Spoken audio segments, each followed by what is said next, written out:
అక్క చెల్లెల్ని ఏడిపించడం తప్పు, అది మనకే మంచిది కాదు అంటూ హితబోధ చేస్తున్నటువంటి ఒక వైఎస్ జగన్ వేదిక పైన ఇప్పుడు తను చేస్తున్న చేష్టాలేంటి అనే దానిపైన ఇప్పుడు ఒక చర్చ నడుస్తుంది.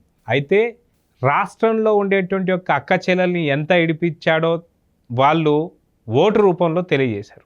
అదేవిధంగా ఎలక్షన్స్ అయిపోయిన తర్వాత కూడా ఇంట్లో ఉన్న చెల్లెల్ని కనీసం దగ్గర తీయడం లేదు కాబట్టి జగన్ జీవితం ఇంతేనా అని చెప్పేటువంటి ఒక అంశం ఇప్పుడు వస్తుంది. అయితే దీనిపైన మనతో మాట్లాడడానికి సీనియర్ జర్నలిస్ట్ కనకదుర్గ వడ్లమణి గారు ఉన్నారు. వారిని అడిగి తెలుసుకుందాం. మేడం నమస్తే. నమస్తే అండి. ఇంట్లో అక్క చెల్లెళ్ళు కంటతడి పెట్టడం మంచిది కాదు, అది ఇంటికి అరిష్టం అని చెప్పేసి అంటుంటారు మన పెద్దలు. అయితే ఇదే మాటని వైఎస్ జగన్మోహన్ రెడ్డి వేదిక మీద రాజశేఖర రెడ్డి గారు నాకు చెప్పారు, ఖచ్చితంగా ఇంట్లో ఉండేటువంటి అక్క చెల్లెళ్ళు కావచ్చు, మన రాష్ట్ర అక్క చెల్లెళ్ళు ఎవరిని కూడా ఏడిపించకూడదు, ఏడిపించడం వల్ల మనకే అరిష్టం అవుతుందని చెప్పి.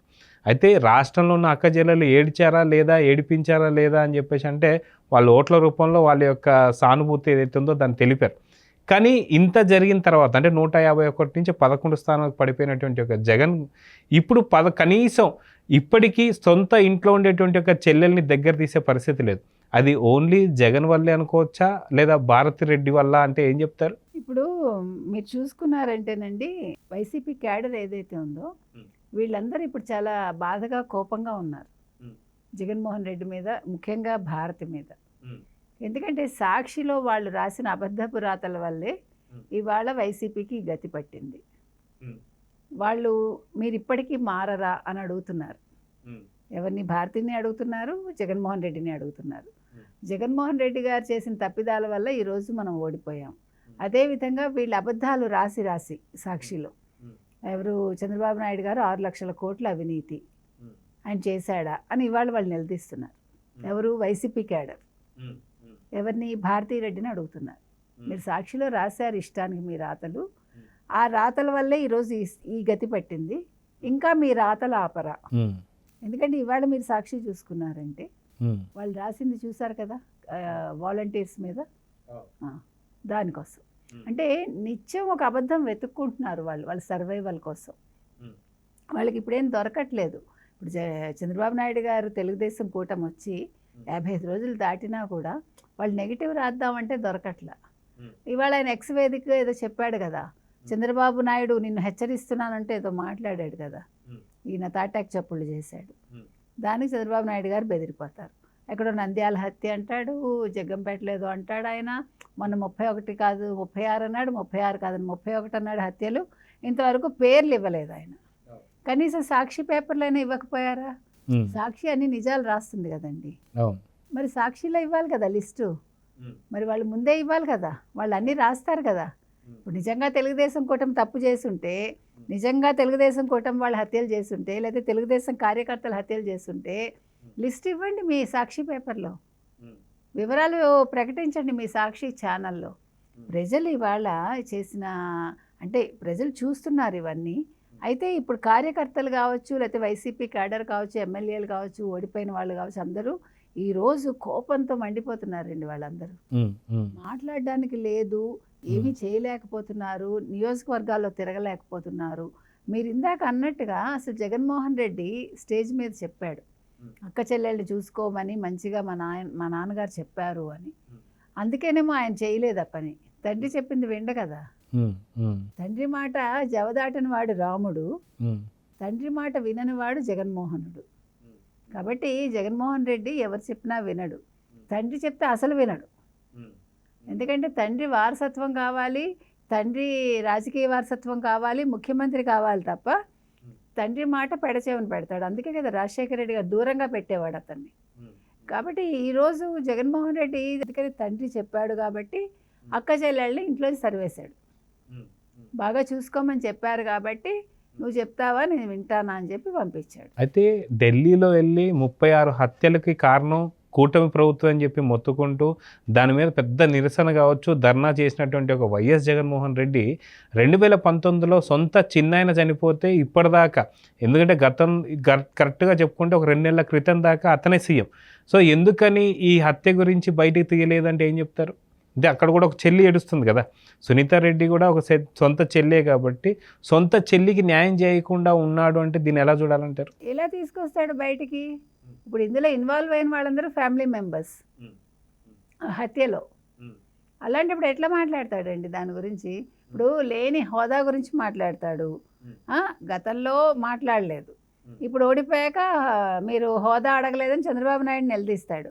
కానీ మా బాబాయ్ హత్య గురించి మీరు ఫైల్ బయటకు తీయండి అని చంద్రబాబుని అడగమనండి. మీరు ముఖ్యమంత్రి అయ్యారు, మా బాబాయ్ హత్య, వివేకానంద రెడ్డి హత్య కేసు మీరు బయటకు తీసి నిజానిజాలు వెలికి తీయండి అని అడగాలి కదా. నువ్వు ఇప్పుడు 31 మంది చచ్చిపోయారు, ఈ హత్యలు మాట్లాడుతున్నావు, మరి గొడ్డలి హత్య గురించి ముందు లిస్ట్లో ఫస్ట్ ఆయన ఉండాలి కదా. 36 మంది కాకుండా ఫస్ట్ వివేకానంద రెడ్డి పేరు వచ్చాక 36 మంది రావాలి, దాంతో 37 అవుతారు. ఆయనకు తెలుసు ఎవరు చేశారో, ఎవరు చేయించారో, కర్త ఎవరో, కర్మ ఎవరో, క్రియ ఎవరో ఆయనకు అన్నీ తెలుసు. అక్కడ అందరి పేర్లు బయటకు వస్తాయి, తన ఇన్వాల్వ్మెంట్ బయటకు వస్తుందని నోరు మూసుకుంటున్నాడు. కానీ ఇప్పుడు కేంద్రం కూడా దీని మీద దృష్టి పెట్టాలండి. ఇప్పుడు అమిత్ షా హోమ్ కదా, మరి ఆయన ఏం చేస్తున్నాడు? ఆయన కూటమిలో ఉన్నాడు కదా, ఆయన ఎందుకు కామ్గా ఉంటాడు? ఆయన ఉండకూడదు కదా. ఇప్పుడు జగన్మోహన్ రెడ్డితో మీకు పొత్తు లేదు, మీరు అఫీషియల్గా అయితే మీరు పొత్తు లేదనే కదా చెప్తున్నారు. లోపాయకారిగా ఉందా లేదా ప్రజలకు అర్థం కావట్లా. కాబట్టి ఇప్పుడు అమిత్ షా కూడా నోరు విప్పాలి, కేంద్రం కూడా దీంట్లో కలగజేసుకుని రాష్ట్రాన్ని ఒత్తిడి చేయొచ్చు, తప్పులేదు. మీరు వివరాలు తీసుకోండి, దాని మీద కేసు ముందు వెంటనే బయటకు తీసి ఏదో ఒక నిజానిజాలు వెలికి తీయండి అని అడగాలి, తప్పులేదు అందులో. ఇకపోతే ఇప్పుడు ఈ భారతీరెడ్డి ఏదైతే ఉందో ఆవిడ్ని ఈరోజు వాళ్ళ కేడరే అడుగుతున్నారు. భారతీరెడ్డి గారు, సాక్షిలో ఈ అబద్ధ ప్రచారం మానండి, దీనివల్లే మనం ఓడిపోయాము, మీరు ఈ పనికిమాల కథనాలు వెయ్యకండి, మీరు మంచిగా రాయండి, మంచి చెడు విశ్లేషించండి అని అడుగుతున్నారు. అంటే ప్రక్షాళన అనేది ఒక పార్టీలోనే కాదు, పేపరు తర్వాత ఛానల్లో కూడా రావాలి. వీటన్నిటిని మించి అసలు ప్రక్షాళన జగన్మోహన్ రెడ్డిలో రావాలి అంటున్నారు వాళ్ళు. అయితే ఇక్కడ చూసుకుంటే దాదాపు 151 సీటు ఇచ్చిన తర్వాత జగన్ పూర్తి స్థాయిలో మనం 5 ఏళ్ళు కాదు 30 ఏళ్ళు మనం ఇక్కడ ప్రభుత్వంలో ఉండబోతున్నాం అని చెప్పేసి అన్నటువంటి ఒక జగన్మోహన్ రెడ్డి సొంత చెల్లెళ్ళు, సొంత ఇంట్లో ఉన్నటువంటి తల్లి కావచ్చు, చెల్లెళ్ళు కావచ్చు, వీళ్ళ ఉసురు తగిలే పూర్తి స్థాయిలో 151 నుంచి 11 స్థానాలు పడిపోయారని చెప్పి అనుకోవాలా? అన్ని రకాలునండి.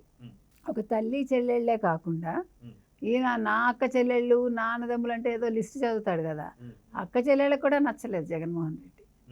అంటే ప్రజల్లో ఉండే ఆడవాళ్ళకు కూడా నచ్చలేదు, వాళ్ళు కూడా ఈయన ఓటమికి కారకులయ్యారు. ఈయన ఏం చేశాడు? బటన్ నొక్కాడు అంతే, బటన్ నొక్కి డబ్బులు వచ్చాయి, డబ్బులు తీసుకెళ్ళి వాడు తాగి తందనాలు ఆడాడు. దానివల్ల ఏమైంది? నువ్వు పెట్టిన బ్రాండ్స్ ఏవైతే ఉన్నాయో నువ్వు రూపాయికి 100 రూపాయలు వసూలు చేసావు. అక్కడ మరి ఆడవాళ్ళు నష్టపోయారు కదండి.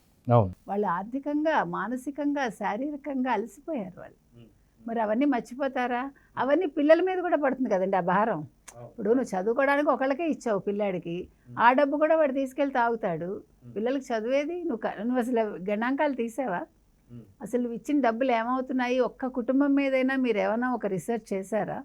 అసలు ఒక శాంపిల్ సర్వే లాగా చేశారా? చెయ్యాలి కదండి. ఇప్పుడు ప్రభుత్వం చేయాల్సిన పని ఏంటి? మీరు పథకాలు ఇస్తున్నప్పుడు ఆ పథకాలు ఏ రకంగా వెళ్తున్నాయి, వీళ్ళు సంతోషంగా ఉన్నారా లేదా, లోటుపాట్లు ఉన్నాయా, దాన్ని ఎలా మనం సరిదిద్దుకోవాలి అని ఆలోచించాలి. అది ఏ రోజు చేయలేదు కదా. నెలలో ఒక రెండు బటన్స్ నొక్కుతాడు, అయిపోయింది పని. ఓకే, ప్యాలెస్లో విలాసంగా హ్యాపీగా బతుకుతాడు, అయిపోయింది అక్కడితో.